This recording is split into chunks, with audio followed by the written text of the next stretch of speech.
VOA World News. VOA 세계 뉴스입니다.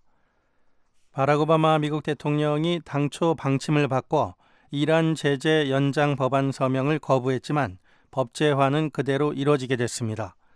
백악관은 앞서 오바마 대통령이 이란 제재 10년 추가 연장안에 서명할 예정이라고 밝혔지만 서명 시한인 어제를 넘긴 채 오늘까지 이뤄지지 않았습니다. 조시어니스트 백악관 대변인은 이에 대해 오바마 대통령이 자신의 서명 없이도 법제화되도록 마음을 바꿨다고 밝혔습니다. 어니스트 대변인은 또 오바마 행정부는 관련 제재들이 시행되지 않도록 하기 위해 필요한 모든 권한을 계속 사용할 것이라고 말했습니다. 이란은 미 의회의 제재 연장안 통과에 대해 이는 이란과 서방 강대국들의 핵합의 위반이라며 강경 대응을 예고했습니다. 오바마 행정부는 그러나 이란이 핵합의를 계속 존중하는 한 제재 연장에 영향을 받지 않을 것이라고 강조했습니다. 시리아 알레포 반군 장악 지역에서 민간인들을 탈출시키기 위한 작전이 오늘 다시 추진되고 있습니다. 현재 이 지역에는 버스와 구급차가 대기 중이지만 작전이 합의대로 진행될지 여부는 분명치 않습니다. 이번 작전은 일단 의료 지원이 필요한 사람들을 먼저 소개한 뒤 이어 민간인들과 반군을 탈출시키는 일정으로 예정돼 있었습니다. 하지만 활동가들과 현지 의료진은 친정부군이 반군 장악 지역을 떠나려는 구급차에 발포해 적어도 3명이 다쳤다고 밝혔습니다. 이로 인해 대피작전은 연기되고 내전 양측은 서로를 비난했습니다. 중국군이 남중국해에 건설한 인공섬에 대공미사일 방어 체계를 구축하고 있다고 미국의 한 연구단체가 밝혔습니다. 아시아 해양 투명성 기구 AMTI는 지난 수개월에 걸쳐 상업 위성 사진을 분석한 결과를 토대로 인공섬들의 새로운 무기 체계가 갖춰졌다는 결론을 내렸습니다. AMTI는 중국이 이미 지난 6월부터 장거리 활주로를 개설한 스프레틀리 군도 내 피어리 크로스와 미스치프 수비섬에 들어선 육각형 모양의 구조물 건설 과정을 추적해왔습니다. 분석에 따르면 피어리 크로스 섬을 촬영한 사진들에는 거의 표적 레이더로 추정되는 시설 등이 포함된 건물들이 나타났습니다.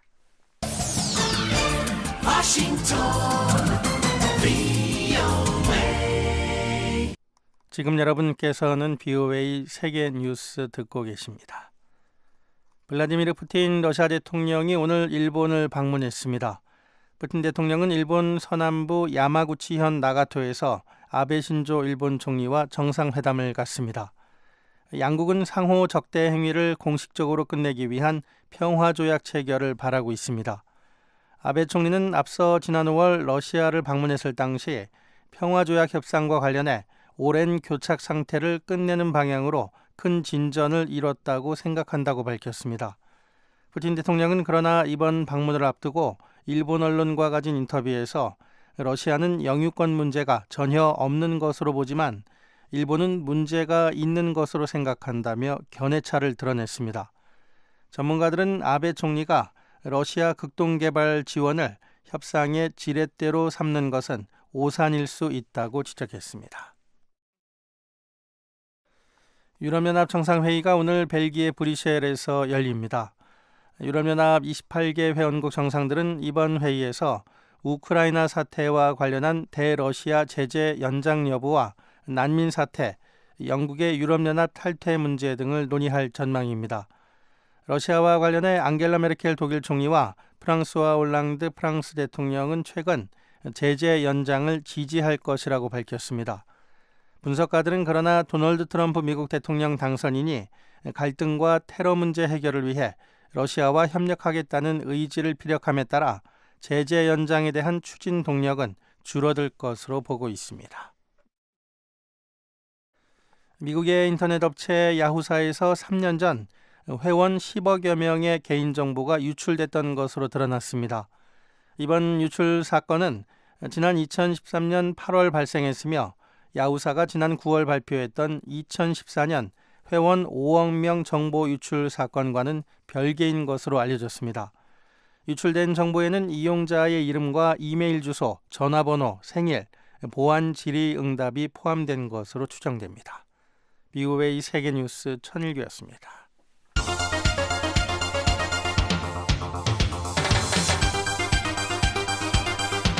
VOA News Today.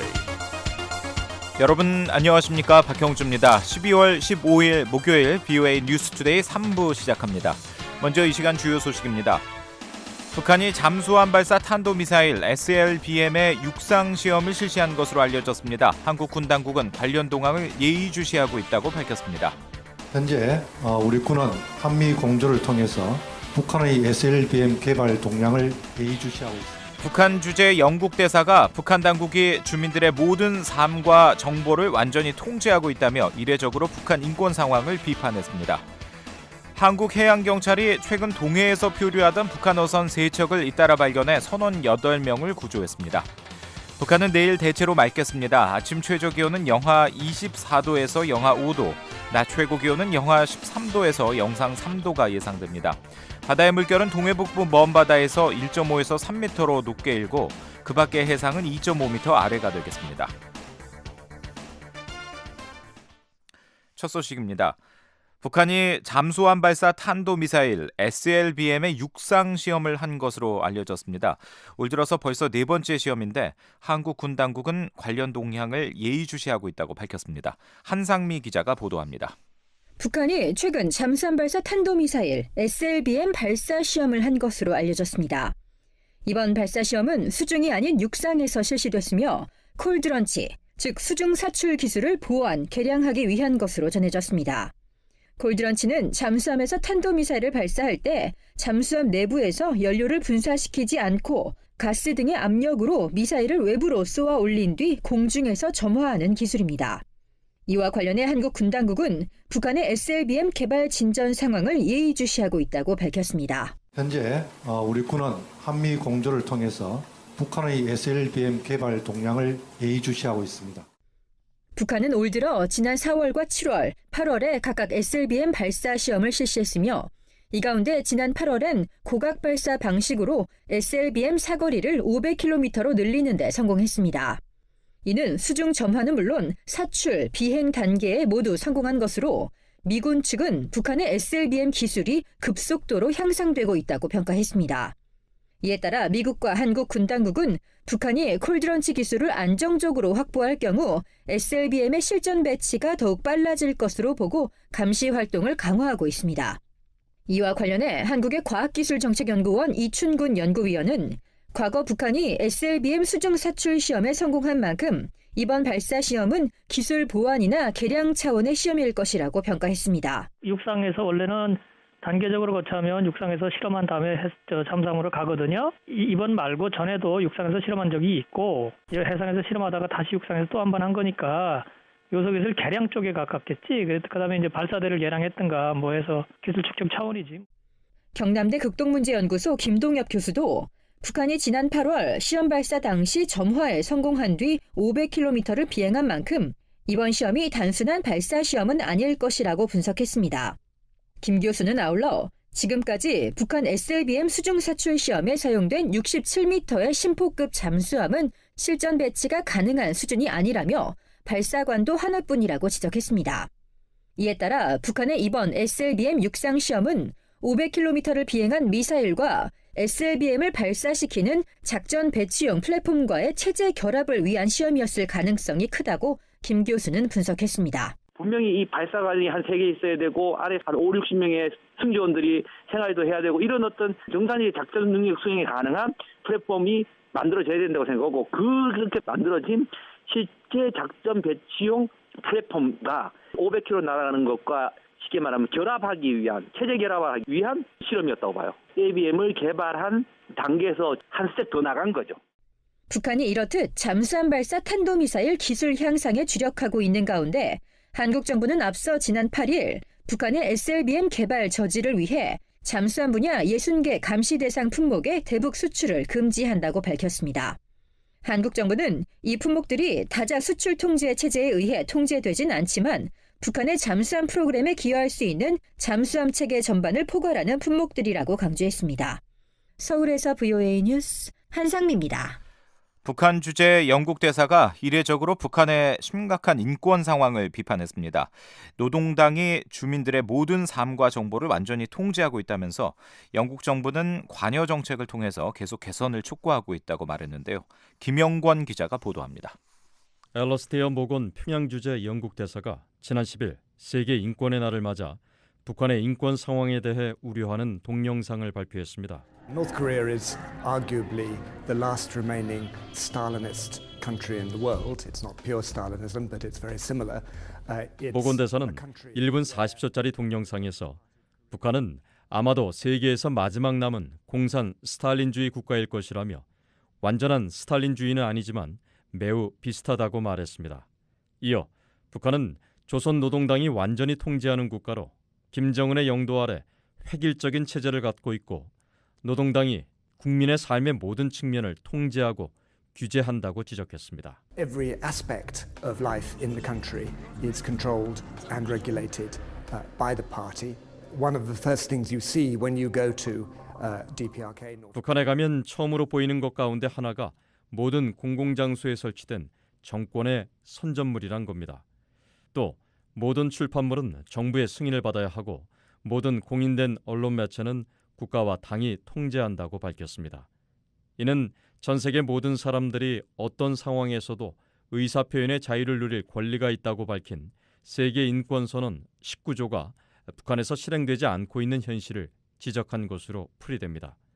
모건 대사는 북한 정권은 주민들이 외부의 어떤 정보도 접근하지 못하도록 규제하고 있다며 일반적으로 주민들은 어떤 인터넷 접속도 하지 못하고 있다고 설명했습니다. The regime seeks to restrict any access for the citizens of North Korea to information from outside the country. So 모건 대사는 영국 정부가 북한 관리들과의 만남과 기회가 있을 때마다 국민의 사고의 자유, 표현의 자유, 정보의 자유 권리를 옹호하기 위해 노력하고 있다고 말했습니다.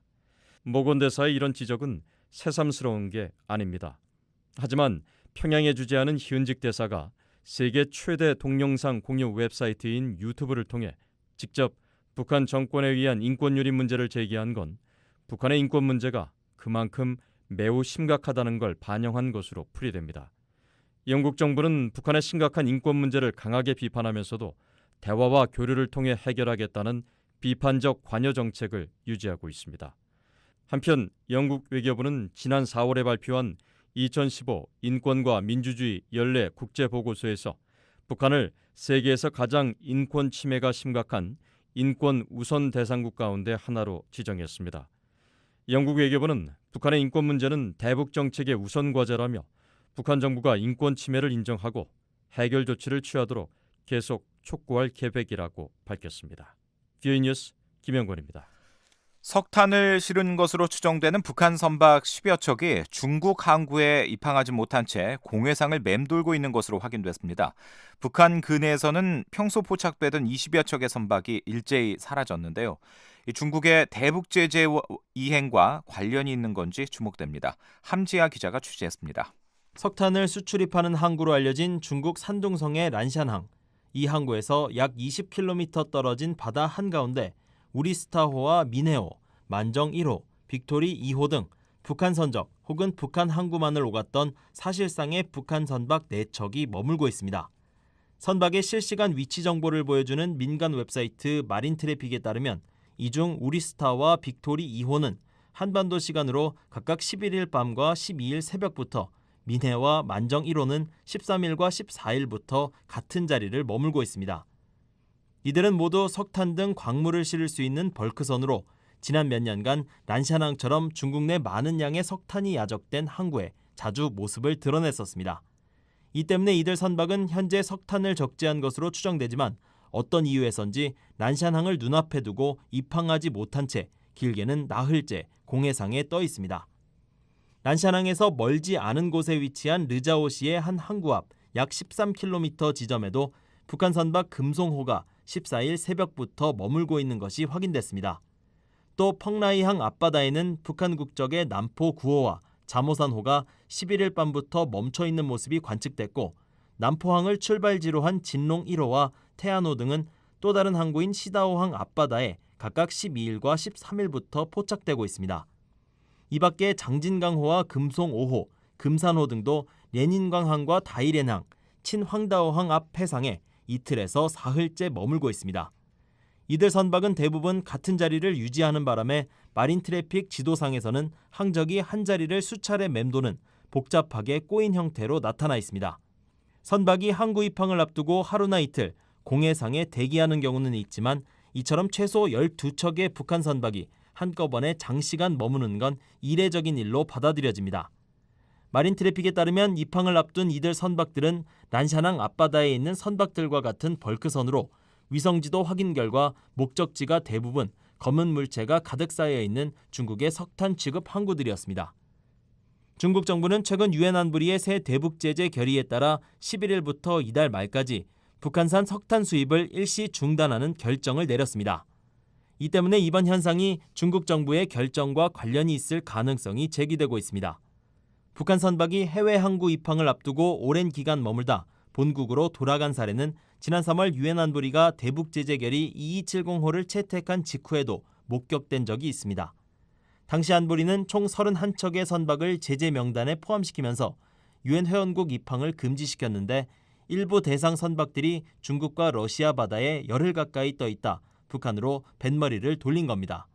한편 북한 선박들이 평소와 다른 모습을 보이는 건 북한 영해에서도 관측됐습니다. 안보리 결의 2322로 채택 직전까지 남포 등 북한 항구에는 북한 선박을 포함해 다양한 선박들이 포착됐지만 현재 북한 항구에는 단 한 척의 선박도 마린 트래픽의 지도에 나타나지 않고 있습니다. 특히 평소 20여 척의 선박의 신호가 포착됐던 남포항 역시 깨끗한 상태입니다. 이는 선박들이 일제히 선박 자동 식별 장치, 즉 AIS 송신기를 껐거나 석탄 수출길이 막힌 선박들이 운항을 전면 중단하면서 생긴 현상으로 추정해 볼 수 있습니다. 앞서 2270호 채택 당시에도 제재 선박들은 AIS를 일제히 끈 상태로 운항했었습니다. BOA 뉴스 함자입니다.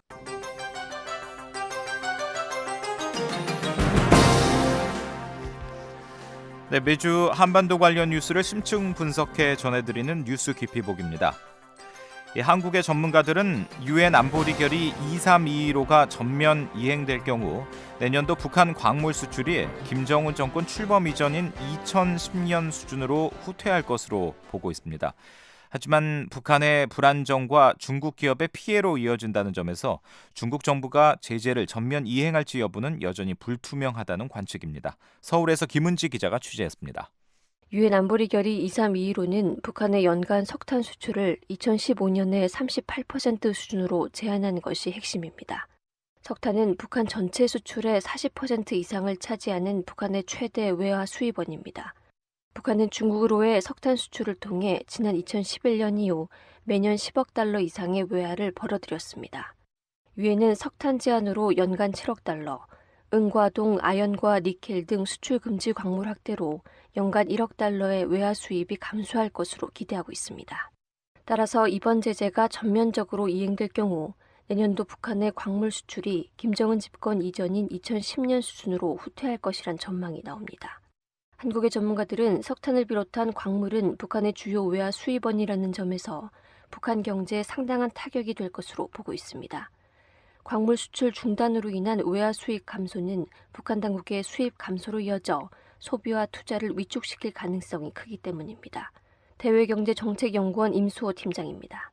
그럼 이제 7억 달러가 모자라면 군수품을 사야 된다든지 식량을 산다든지 산업 생산과 관련된 부품이나 원자재 이런 걸 사와야 되는데 주로 그쪽으로 많이 들어갔는데 그거 못 사오니까 일단 북한 내부 생산성이 확 떨어질 거 아니에요. 1차적인 거고 2차적으로는 이제 그럼 북한 당국이 그대로 가만히 있느냐.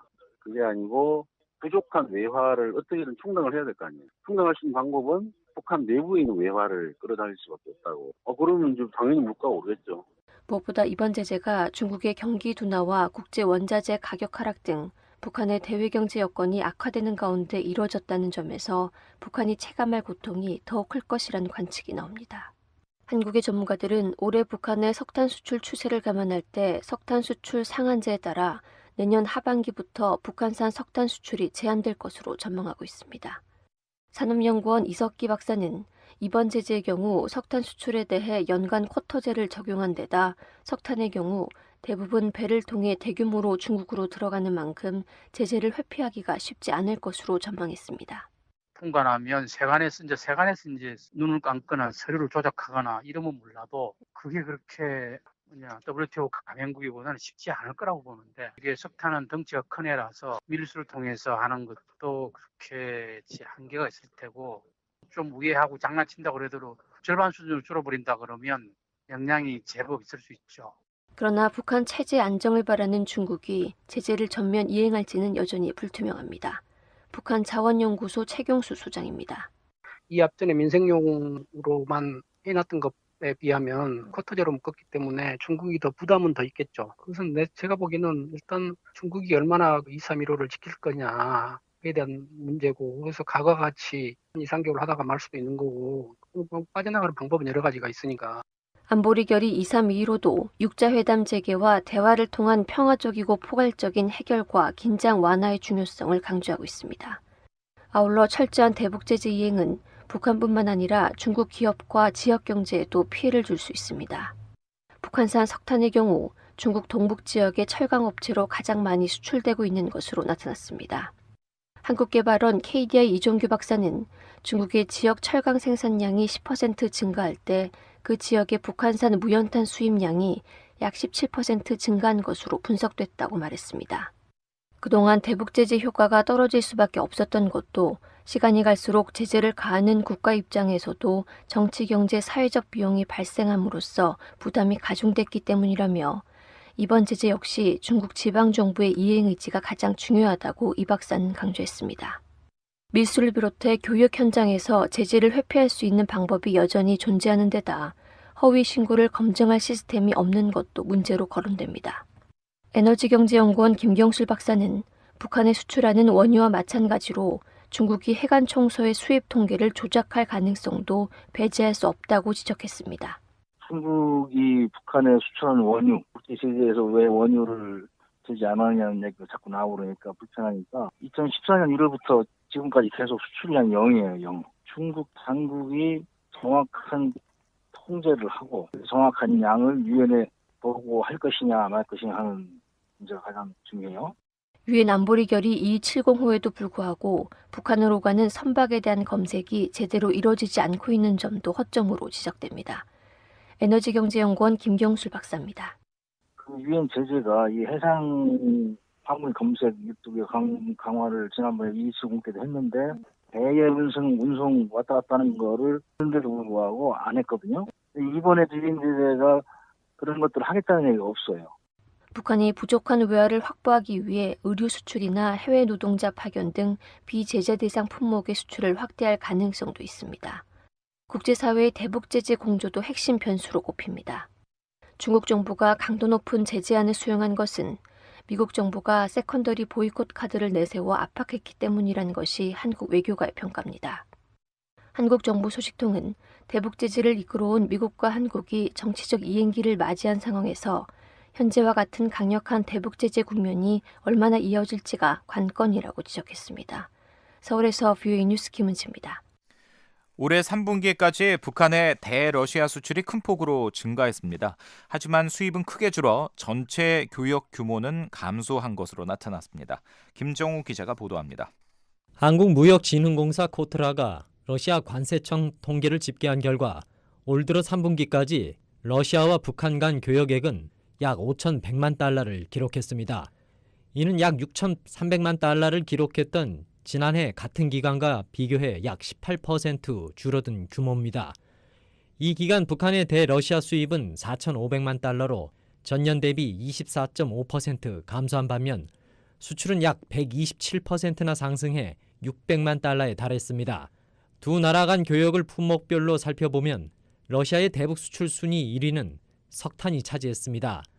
올해 1월부터 9월까지 러시아산 석탄 약 3,600만 달러치가 북한에 수출됐습니다. 석탄이 포함된 광물성 연료와 석유는 러시아의 대북 수출품 가운데 가장 많은 비중인 84%를 차지했습니다. 코트라 측은 북한이 수입하는 러시아산 석탄의 용도를 확인할 수 없다고 설명했습니다. 석탄에 이어 밀가루와 전분이 러시아의 대북 수출에서 2위를 차지했고 수산물이 뒤를 이었습니다. 주목되는 것은 러시아의 대북 수출품 가운데 자동차와 부속품과 플라스틱 제품의 수출이 크게 증가한 점입니다. 반면 러시아가 북한에서 가장 많이 사들인 품목은 수산물로 약 280만 달러치에 달했습니다. 러시아에 수출된 북한 수산물은 대부분 냉동 어류입니다. 대러시아 수출 순위 2위는 전자기기로 올해 9월까지 모두 79만 달러치가 팔렸습니다. 북한의 주요 외화벌이 수단인 석탄은 올해 3분기까지 러시아 수출이 전혀 없었습니다. 그 밖에 대러시아 수출품 가운데 자동차와 부품이 크게 늘었습니다. 북한과 러시아의 총교역은 2015년 기준으로 약 1억 달러에 못 미치는 규모로 북중 교역의 60분의 1에 불과합니다. 알렉산드르 갈루슈카 러시아 국동개발부 장관은 올해 초 북한과 러시아의 교역 규모를 2020년까지 10억 달러까지 늘리겠다고 밝힌 바 있었습니다. BOA 뉴스 김정우입니다. 지난해 북한 주민들의 소득은 이 남한 주민 소득의 5%도 채 안 된 것으로 나타났습니다. 또 북한 주민의 손전화 보급률은 13% 정도 이르렀습니다. 서울에서 김환용 기자가 보도합니다. 북한 주민들의 1인당 소득은 지난해 기준 미화로 1,180달러 수준으로 남한 주민들의 22분의 1 정도에 머물고 있는 것으로 나타났습니다. 2014년 남한의 21분의 1이었던 게 그 격차가 더 벌어졌습니다. 한국통계청은 지난해 기준으로 각종 북한 관련 통계를 담은 2016년 북한의 주요 통계 지표를 15일 발간했습니다. 이 통계 지표에 따르면 지난해 북한의 명목 국민 총소득은 290억 달러를 약간 넘는 수준으로 남한의 45분의 1에 그쳤습니다. 이 또한 2014년 44분의 1에서 격차가 더 커진 겁니다. 북한의 무역 총액은 63억 달러로 9,633억 달러를 기록한 남한의 154분의 1에 불과했습니다. 한국의 지난해 경제 성장률은 2.6%를 기록했지만 북한은 1.1%의 마이너스 성장률을 보였습니다. 이런 가운데 북한 주민들의 손전화 보유 증가세는 지속됐습니다. 지난해 기준으로 인구 100명의 이동전화 가입자 수는 12.9명으로 나타났습니다. 이는 남한의 9분의 1 수준에 불과하지만 2014년 11.2명보다는 늘어난 수치입니다. 북한 주민들의 이동전화 가입자 수는 지난 2010년 100명의 1.8명에서 2011년 4명, 2012년 6.9명, 그리고 2013년 9.7명으로 꾸준히 증가했습니다. 이와 관련한 IBK 경제연구소 조봉현 박사의 분석입니다.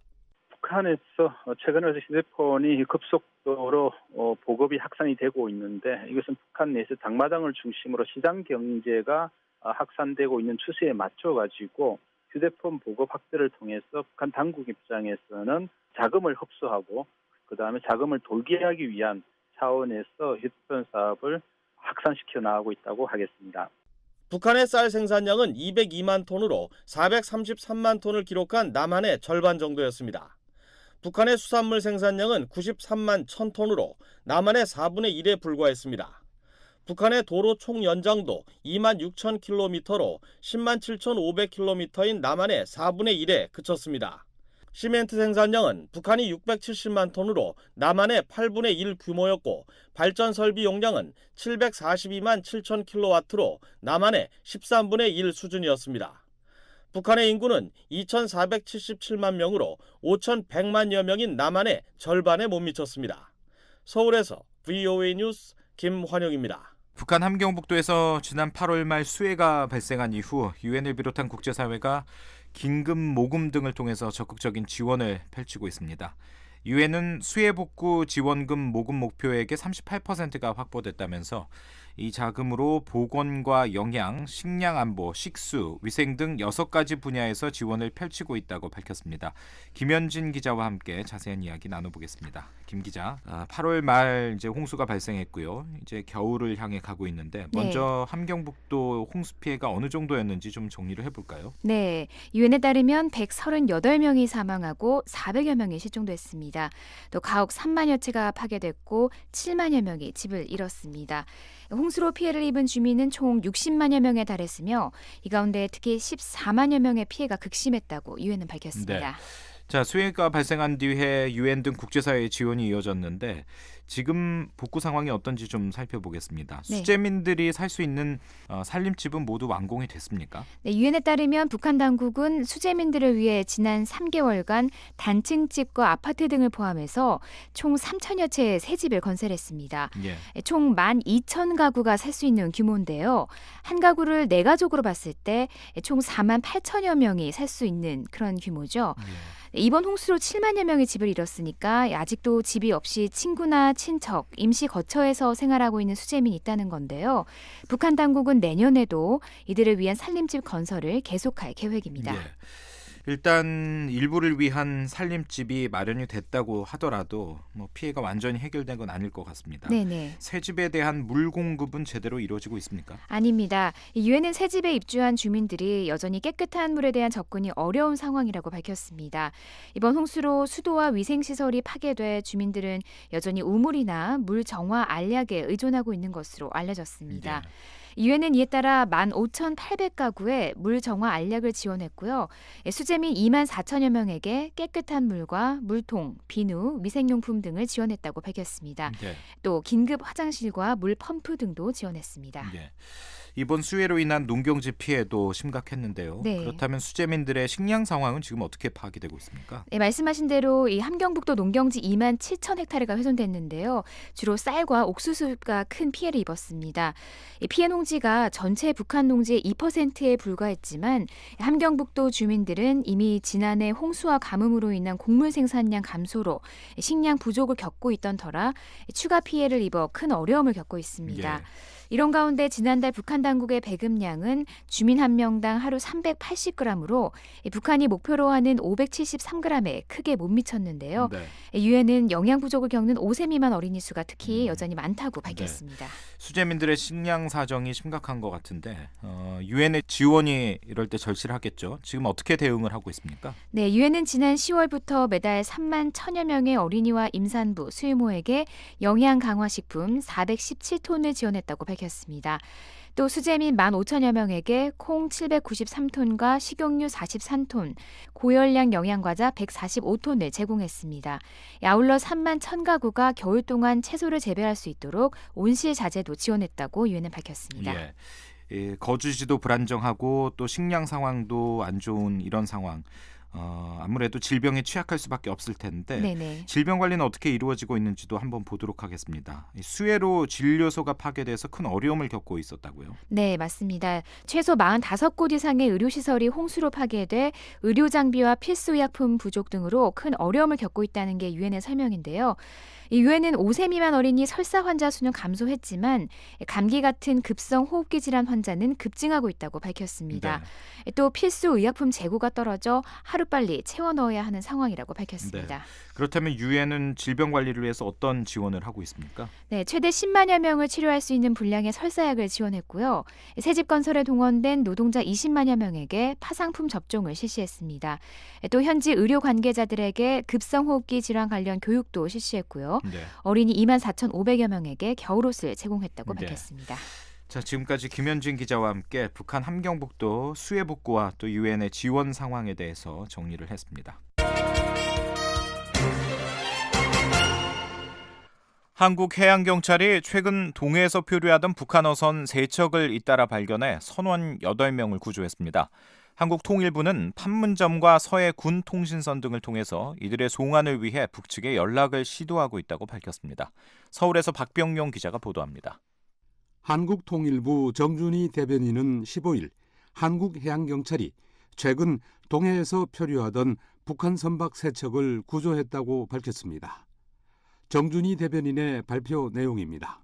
우리 해경은 12월 11일과 12월 12일 기간 중에 동해에서 표류하는 북한 선박 3척을 발견하고 선원 8명을 구조하였습니다. 북한 선박은 기관 고장, 중국 어선과의 충돌, 그리고 예인줄 절단 등의 사유로 동해를 표류한 것으로 확인되었습니다. 정 대변인은 구조된 북한 선원 8명 모두 북측으로 돌아가겠다는 의사를 밝혔고 3척의 선박 가운데 한 척은 수리와 운항이 불가능해 선원들의 동의 아래 해상에서 폐기했다고 덧붙였습니다. 구조된 북한 선원들은 길게는 석 달 정도 식량과 물이 부족한 상태에서 표류한 것으로 전해졌습니다. 이에 따라 세 척의 배에서 10명이 약간 안 되는 선원이 아사한 것으로 생존 선원들이 진술했습니다. 하지만 사망자의 시신은 수습하지 못했습니다. 정 대변인은 생존 선원들도 굶고 지치고 힘든 상태에서 갑판에 쓰러져 있다가 파도에 휩쓸리기도 한 사망자들을 구조할 방법이 없었을 것이라고 추정했습니다. 정 대변인은 이례적으로 북한 선박 3척이 한꺼번에 구조된 것과 관련해 김정은 북한 국무위원장의 겨울철 고기잡이 동료와 관련이 있을 것으로 분석했습니다. 김정은이 최근에 이례적으로 동절기에 어로 활동을 독려하는 그런 활동들이 있었습니다. 군부대 수산사업소를 3곳을 이상 연달아 방문한다든지 또는 300일 이상 출하를 해라라는 지시를 내린다든지 하는 이런 수산 부문의 어떤 동료가 이 바탕이 된 것 같습니다. 정 대변인은 이와 관련해 북한 관영 매체는 15일에도 김정은 위원장이 수산사업소를 방문했다고 보도했는데 어민들의 희생을 바탕으로 평양 시민들에게 수산물 공급을 강조함으로써 애민 정신의 모순된 측면을 드러냈다고 지적했습니다. 정 대변인은 구조된 북한 선원들과 선박을 오는 19일 오전 9시 동해상에서 송환할 예정이라고 밝혔습니다. 하지만 15일 오전 판문점을 통해 연락을 3차례 시도했으나 북한 측의 응답이 없었고 10시 10분과 15분에는 서해 군통신선으로도 연락을 시도했으나 역시 반응이 없었다고 말했습니다. 정 대변인은 이에 따라 일정에 없던 기자설명회를 통해 북한 선원들의 구조 사실을 공개하게 됐다고 설명했습니다. 오늘 이렇게 공개적으로 북쪽에 이 사실을 알렸기 때문에 호응이 있을 것으로 기대를 합니다. 계속 우리가 다양한 방법으로 연락을 취할 것입니다. 이에 따라 한국 정부는 15일 오후 3시 판문점에서 확성기를 이용해 북측의 선원 송환 계획을 통보했습니다. 통일부 당국자는 판문점에서 근무하는 북측 군인들이 통보 내용을 적어갔으며 이들이 상부에 한국 측 통보 내용을 보고하면 북측의 반응이 있을 것으로 예상한다고 말했습니다. 북측은 지난 2월 10일 한국 정부가 개성공단의 전면 가동 중단 결정을 내리자 이에 반발해 개성공단 폐쇄 조치를 하면서 판문점 연락관 통로와 군 통신선 등 남북 간 연락 통로를 모두 단절했습니다. 한국 정부는 통상 북한 선박이 표류해 한국 측으로 넘어오면 해당 선박을 수리해 북방 한계선에서 북측에 인계해 왔습니다. 서울에서 VOA 뉴스 박병용입니다.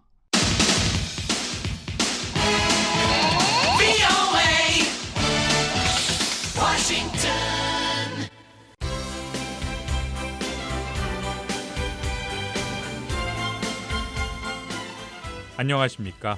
여기는 미국의 소리 VOA 한국어 방송입니다. 여러분의 의견을 남기실 수 있는 미국 국제전화번호는 1-202-205-9942번입니다. 그 밖에 중국에서 전화하실 때는 00-800-500-1234-5번, 태국에서는 001-800-500-1234-5번입니다. 여러분의 많은 이용 바랍니다.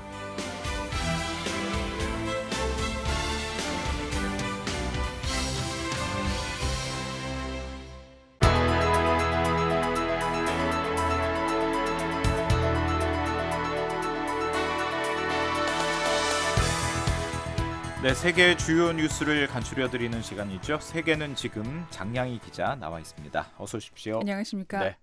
자, 오늘은 어떤 소식 가지고 오셨습니까? 네, 중국이 이 주변 여러 나라들하고 영유권 갈등을 빚고 있는 이 남중국해에 미사일 방어 체계까지 포함한 중무장 군사 요새를 만들고 있는 것으로 드러났습니다. 어떤 내용인지 보겠고요. 예.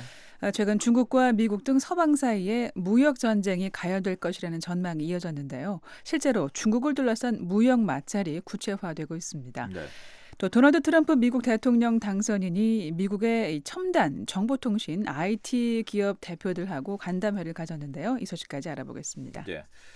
중국이 남중국해에 군사 요새를 구축하고 있는 움직임이 확인됐다고요? 네, 그렇습니다. 중국이 이 남중국해 인공섬에 미사일 방어 체계를 구축하고 장거리 대공포를 비롯한 중무장 군사 요새를 만들고 있는 것으로 미국 전략국제문제연구소가 오늘 확인했습니다. 예. 이 미국 전략국제문제연구소 산하의 아시아 해양 투명성 이니셔티브가요, 최근 남중국해 영유권 분쟁 핵심 지역인 이 스프레틀리 군도 일대에 중국이 건설하고 있는 인공섬 4곳을 찍은 위성 사진을 분석했는데 예. 이런 결론이 나온 겁니다. 중국이 이 해역에 군사 시설을 짓고 있다는 관측이 많았는데 이번에 확인된 장비들은요, 그동안의 예측을 훨씬 뛰어넘는 수준입니다. 네. 이곳의 위성 사진을 분석해 보니까 중국이 군사 요새를 만들고 있더라라는 얘기인데 네. 그렇다면 구체적으로 어떤 것들이 포착이 된 겁니까? 먼저 미사일 방어 체계가 확인됐습니다. 미국을 비롯한 외부의 크루즈 미사일 공격에 대비한 방어 장비로 보인다고 이 전략국제문제연구소 측이 분석을 했는데요. 예. 미군이 이 북한의 핵 미사일에 대비하기 위해서 한반도에 고고도 미사일 방어 체계를 배치하기로 한 데에 대해서 영내 평화를 심각하게 해치는 행위라고 중국 측이 줄곧 비난해 오지 않았습니까? 예. 이런 주장하고는 다소 맞지 않는 조처겠죠. 이 중국이 또한 이 남중국해 미사일 방어 체계 주변에 대규모 공군 기지를 만든 것도 위성 사진에서 드러났습니다. 예. 이와 관련해서 타이완 연합보가요, 전날에 이 중국이 남중국해 인공섬에 전투기 20넉대와 공중 급유기를 한꺼번에 수용할 수 있는 콘크리트 경납고를 건설했다고 전했습니다. 예. 공군 기지를 이제 건설하고 있는 것으로 보인다라고 이제 인공위성을 통해서 분석을 했는데 구체적으로 어떤 장비들이 배치되는지도 확인이 됐습니까? 예, 중국 인민해방군의 최정예 장비들, 폭격기, 수송기 등이 눈에 띄는데요. 예. 특히 주목되는 부분이 KJ-200 공중 조기 경보기가 상시 머물 수 있는 설비가 확인됐습니다. 이 공중 조기 경보기는요, 이 레이더를 몸체에 달아서 하늘에서 그 주변의 이동 물체를 탐색하도록 만든 항공기를 말하는데요. 예. 이 조기 경보기가 남중국해 중심 해역에 배치되면 한반도와 일본은 물론이고 서남아시아 일대까지 모두 영향권에 들게 됩니다. 예, 그동안 중국이 공식적으로는 남중국해 군사시설 건설을 부인해 왔는데 이런 중국의 말과 지금 포착된 것과는 상당히 반하는 그런 분위기네요. 네, 시진핑 중국 국가주석이 지난해 9월에 한 말을 보면은요, 예.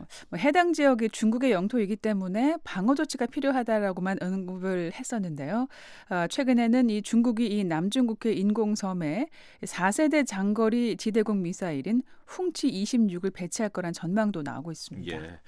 자, 미국은 주변 나라들과 함께 남중국해 주변 안정을 위한 조치들을 꾸준히 진행해 왔다고요? 그렇습니다. 중국이 그동안 중국 대륙 남쪽과 베트남 동쪽 해안 그리고 필리핀 같은 섬나라들로 둘러싸인 바로 이 남중국해의 90% 이상 해역에 대한 영유권을 주장해오지 않았습니까?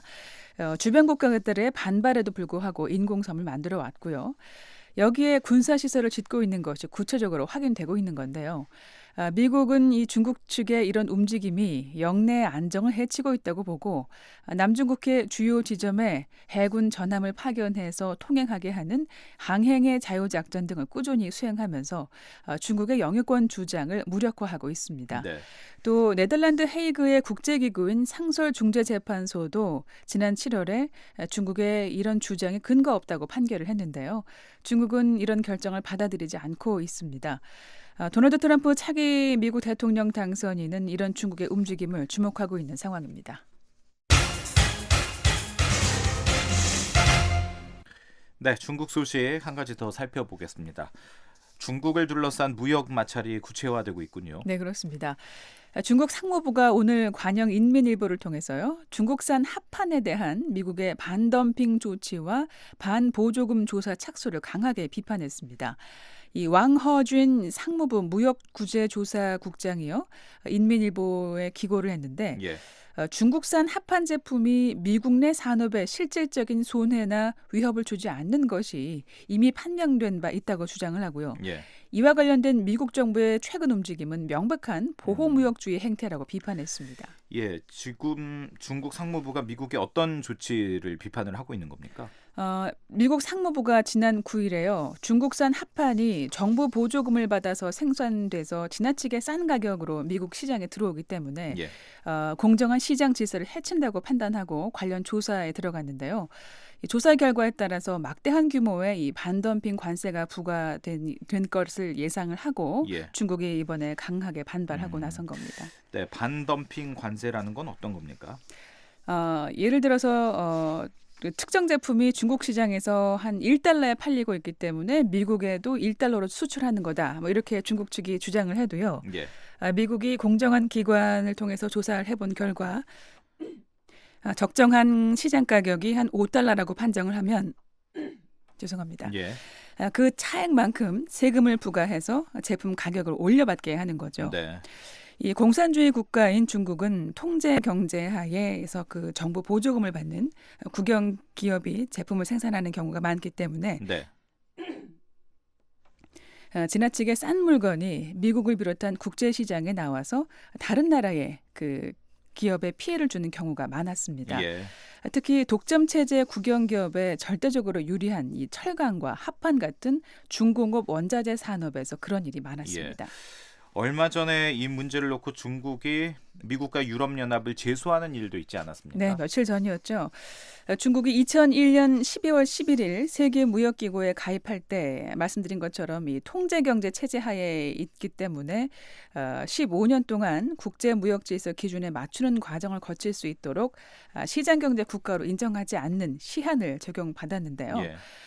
지난주에 그 시한이 지났는데도 미국과 유럽연합, 또 일본을 비롯한 서방 나라들이 중국의 시장경제 국가 지위를 부여하는 데 반대를 했고 예. 중국 측이 이 때문에 미국과 유럽연합을 국제무역기구, 세계무역기구에 제소를 한 겁니다. 네. 15년 동안 반덤핑 관세를 부과받으면서 수출에 지속적인 불이익을 받아왔기 때문에 관련 조처는 즉각 처리돼야 한다는 게 중국 정부의 입장입니다.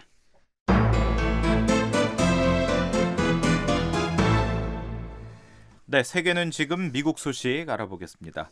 도널드 트럼프 대통령 당선인이 미국의 첨단 산업 기업들과 자리를 함께했다고요? 네, 그렇습니다.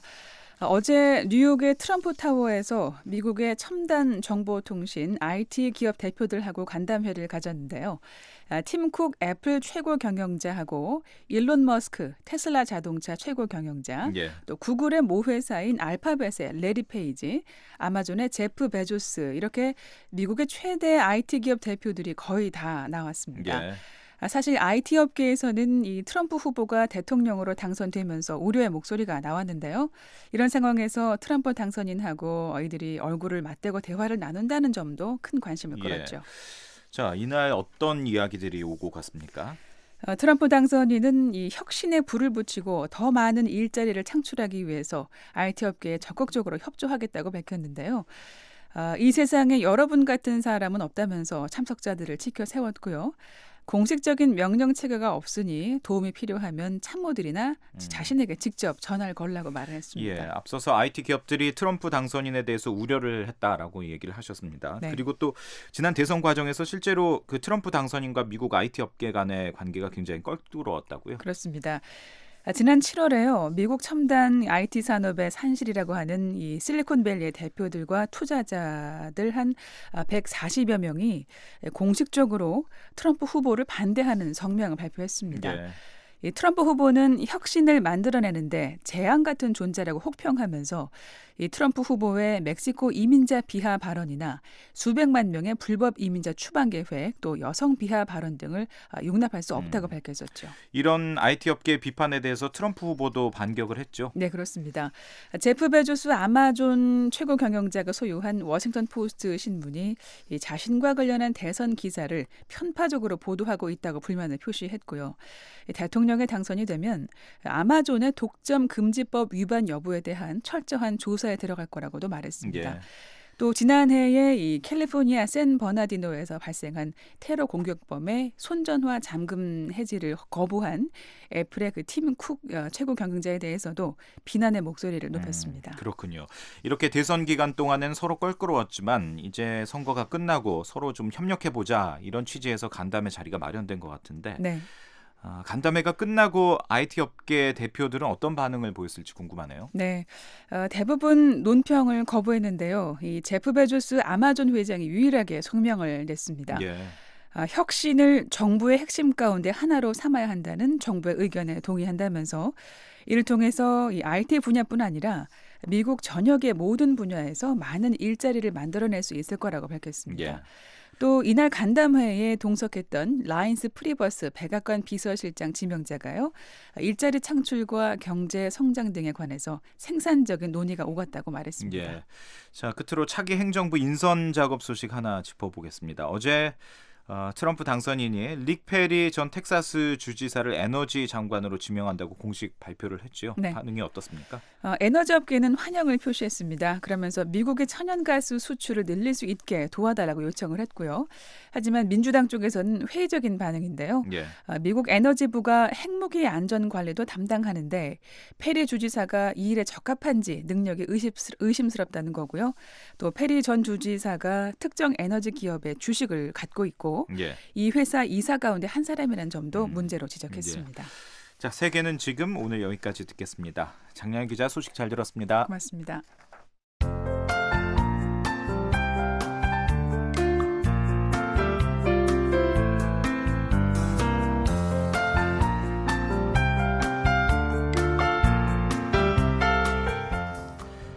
네, 한국 기상청 제공 북한 날씨 전해드리겠습니다. 북한은 내일 대체로 맑겠습니다. 아침 최저 기온은 영하 24도에서 영하 5도, 낮 최고 기온은 영하 13도에서 영상 3도가 예상됩니다. 바다의 물결은 동해북부 먼 바다에서 1.5에서 3m로 높게 일고 그 밖의 해상은 0.5에서 2.5m로 일겠습니다. 평안남도와 평안북도는 대체로 맑을 것으로 보입니다. 아침 기온이 오늘보다 큰 폭으로 떨어지고 있습니다. 평양 아침 기온 영하 9도, 낮 기온 영하 1도, 신의주 아침 기온 영하 10도, 낮 기온 영하 2도고요. 중강 아침에는 영하 19도, 낮에도 영하 8도 안팎을 보일 것으로 보입니다. 희천 아침 기온 영하 13도, 낮 기온 영하 2도가 예상되고 강계 아침에는 영하 17도, 낮에는 영하 6도입니다. 황해도도 대체로 맑겠습니다. 해주 아침 기온 영하 6도, 낮 기온 2도, 개성 아침에는 영하 8도, 낮 기온 0도, 신계 아침에는 영하 9도, 낮에는 영하 1도가 예상됩니다. 함경남도와 함경북도 대체로 맑은 가운데 하루 종일 영하권으로 떨어지는 지역이 대부분입니다. 함흥 아침 기온 영하 8도, 낮 기온 3도, 해산 아침 기온 영하 23도, 낮 기온 영하 8도고요. 풍산 아침에는 영하 21도, 낮에는 영하 6도, 삼지연 아침에는 영하 24도, 낮 기온 영하 13도가 예상됩니다. 동해북부 구름 많고 먼 바다에는 가끔 눈이 내릴 것으로 보입니다. 서해북부는 해상에 구름이 끼겠습니다. 바다의 물결은 동해 먼 바다에서는 3m까지 일고 그 밖의 지역은 2.5m 아래가 예상되고 있습니다. 지금까지 날씨였습니다. 네, 12월 15일 목요일 뉴스투데이 3부 마칠 시간입니다. 여기는 미국의 수도 워싱턴이고요. 저는 박형주였습니다. 오늘도 함께해 주신 여러분 고맙습니다. 편안한 밤 보내십시오. VOA World News. VOA 세계 뉴스입니다. 블라디미르 푸틴 러시아 대통령이 미국 대통령 선거 해킹 사건에 직접 관여했다고 미국 언론이 보도했습니다. NBC 뉴스는 미 정보 당국자들을 인용해 러시아 해킹 작전에 푸틴 대통령이 관여한 것이 확실시된다고 전했습니다. 이 당국자들은 외교 소식통과 미국 동맹국 정보기관 등으로부터 확보한 첩보를 토대로 푸틴 대통령이 미국 민주당 정보 유출 등을 직접 지시한 것으로 보인다고 말했습니다. 앞서 미 중앙정보국도 러시아가 도널드 트럼프 당선인을 돕기 위해 대통령 선거에 개입했다는 결론을 내린 것으로 알려졌습니다. 민주당을 난처하게 만들 이메일을 유출해 힐러리 클린턴 후보를 방해하려는 의도가 있었다는 것입니다. 러시아 크렘린궁은 그러나 이 같은 주장을 일축했습니다.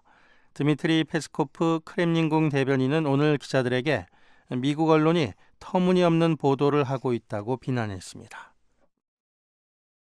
바락 오바마 미국 대통령이 당초 방침을 바꿔 이란 제재 연장 법안 서명을 거부했지만 법제화는 그대로 이뤄지게 됐습니다. 백악관은 앞서 오바마 대통령이 이란 제재 10년 추가 연장안에 서명할 예정이라고 밝혔지만 서명 시한은 어제를 넘긴 채 오늘까지도 이뤄지지 않았습니다. 조시어니스트 백악관 대변인은 이에 대해 오바마 대통령이 자신의 서명 없이도 법제화되도록 마음을 바꿨다고 밝혔습니다. 어니스트 대변인은 또 오바마 행정부는 관련 제재들이 시행되지 않도록 하기 위해 필요한 모든 권한을 계속 사용할 것이라고 말했습니다. 이란은 미 의회의 제재 연장안 통과에 대해 이는 이란과 서방 강대국들의 핵합의 위반이라며 강경 대응을 예고했습니다. 시리아 알레포 반군 장악 지역에서 민간인들을 탈출시키기 위한 작전이 오늘 다시 추진되고 있습니다. 현재 이 지역에는 버스와 구급차가 대기 중이지만 작전이 합의대로 진행될지 여부는 분명치 않습니다. 이번 작전은 일단 의료 지원이 필요한 사람들을 먼저 소개한 뒤 이어 민간인들과 반군을 탈출시키는 일정으로 예정돼 있었습니다. 하지만 활동가들과 현지 의료진은 친정부군이 반군 장악 지역을 떠나려는 구급차에 발포해 적어도 3명이 다쳤다고 밝혔습니다.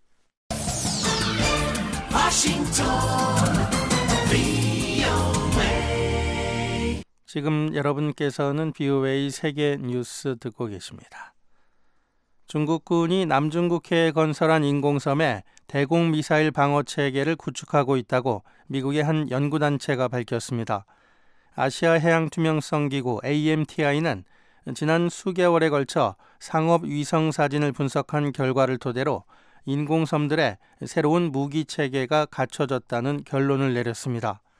AMTI는 중국이 이미 지난 6월부터 장거리 활주로를 개설한 스프래틀리 군도 내 피어리 크로스와 미스치프 수비섬에 들어선 육각형 모양의 구조물 건설 과정을 추적해왔습니다. 분석에 따르면 피어리 크로스 섬을 촬영한 사진들에는 거의 표적 레이더로 추정되는 시설 등이 포함된 건물들이 나타났습니다. 블라디미르 푸틴 러시아 대통령이 오늘 일본을 방문했습니다. 푸틴 대통령은 일본 서남부 야마구치현 나가토에서 아베 신조 일본 총리와 정상회담을 갖습니다. 양국은 상호 적대 행위를 공식적으로 끝내기 위한 평화조약 체결을 바라고 있습니다. 아베 총리는 앞서 지난 5월 러시아 소치를 방문했을 당시 평화조약 협상과 관련해 오랜 교착 상태를 끝내는 방향으로 큰 진전을 이뤘다고 밝혔습니다. 푸틴 대통령은 그러나 이번 방문을 앞두고 일본과 가진 인터뷰에서 러시아는 영유권 문제가 전혀 없는 것으로 보지만 일본은 문제가 있는 것으로 생각한다며 견해차를 드러냈습니다. 유럽연합 정상회의가 오늘 벨기에 브뤼셀에서 개막됩니다. 유럽연합 28개 회원국 정상들은 이번 회의에서 우크라이나 사태와 관련한 대러시아 제재 연장 여부와 난민 사태, 영국의 유럽연합 탈퇴 문제 등을 논의할 전망입니다. 러시아와 관련해 앙겔라 메르켈 독일 총리와 프랑스와 올랑드 프랑스 대통령은 최근 제재 연장을 지지할 것이라고 밝혔습니다. VOA 세계뉴스 천일규였습니다. 지금까지 여러분께서는 VOA 한국어 저녁 방송을 들으셨습니다. VOA 한국어 저녁 방송은 저녁 7시 30분부터 11시 30분까지 4시간 동안 중파 1188kHz를 통해 들으실 수 있습니다. 또 밤 8시 30분부터 9시 30분까지 1시간 동안은 단파 7460kHz와 9490kHz로 들으실 수 있습니다. 그리고 밤 9시 30분부터 11시 30분까지 단파 11990kHz, 12110kHz로도 VOA 한국어 저녁 방송을 들으실 수 있습니다. 그리고 매일 아침 3시 30분부터 5시 30분까지 2시간 동안 보내드리는 VOA 한국어 아침 방송은 단파 5875, 7365, 7485kHz로 들으실 수 있습니다. 함께해 주신 여러분 고맙습니다. 다음 방송 시간까지 안녕히 계십시오.